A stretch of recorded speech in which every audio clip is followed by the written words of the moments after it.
आज मैं आपको कढ़ी पकौड़ा बनाने की एक ऐसी रेसिपी बता रही हूँ जिसे अगर कोई बिगनर भी फॉलो करेंगे तो बिल्कुल एक प्रोफेशनल की तरह फर्स्ट टाइम में ही वो परफेक्ट कढ़ी पकौड़ा बना सकेंगे। रेसिपी बहुत आसान है, आपने वीडियो को एंड तक देखना है ताकि आपसे भी कोई चीज़ मिस ना हो। तो सबसे पहले मैंने ब्लेंडर जग लिया, उसमें मैंने 2 कप दही के शामिल कर दिए हैं और 1/3 कप मैंने इसमें बेसन का शामिल किया है, आधी प्याज, 4 जवे लहसुन के और साथ ही 2 गिलास पानी के शामिल करके इसे अच्छे से ब्लेंड कर लेंगे हम। दही हमने ध्यान करना है कि मतलब ज़्यादा पुरानी ना हो ताकि उसमें स्मेल वगैरह ना हो। अब पैन में मैंने 4 टेबलस्पून इसमें मैंने घी के डाले हैं और साथ ही उसमें मैंने डाल दिए 1 teaspoon red chilli powder, half teaspoon हल्दी और 1 टीस्पून सॉल्ट का।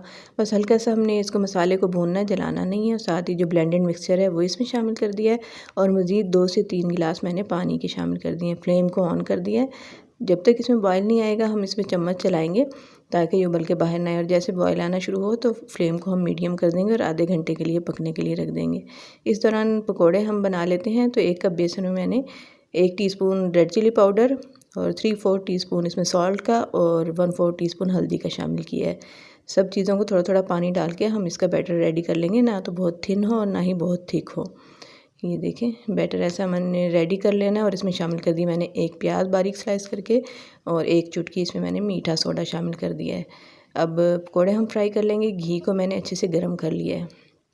मैं इसको घी में बना रही हूँ, आप चाहें तो ऑयल में बना सकते हैं। साथ ही हम इस तरह से पकोड़े इसमें डाल के फ्राई कर लेंगे। घी का टेम्परेचर अगर ठीक होगा तो पकोड़े आपके बहुत अच्छे बनेंगे। देखिए जैसे ही मैंने डाला है तो ये बहुत अच्छे से फूलना शुरू हो गए, बहुत स्पॉन्जी और बहुत अच्छे पकोड़े आपके तैयार होंगे। बस घी का टेम्परेचर ये कि ना तो ये ठंडा होना चाहिए, ना ही इतना गर्म हो के डालते ही ऊपर से जल जाएँ और अंदर से कच्चे रह जाएँ।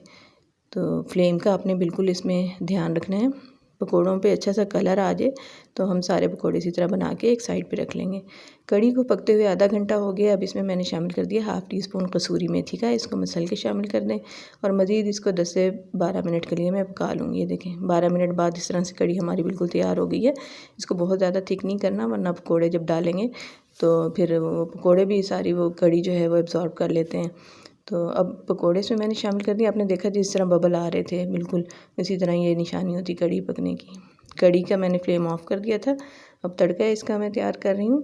1/4 कप घी, उसमें मैंने आधा प्याज स्लाइस करके शामिल कर दिया था। प्याज ब्राउन हुआ तो 1 टीस्पून मैंने उसमें ज़ीरा और फ्लेम ऑफ करके half teaspoon red chilli powder और ये तड़का हमारा रेडी हो गया। इसको मैंने कढ़ी पे लगा दिया है।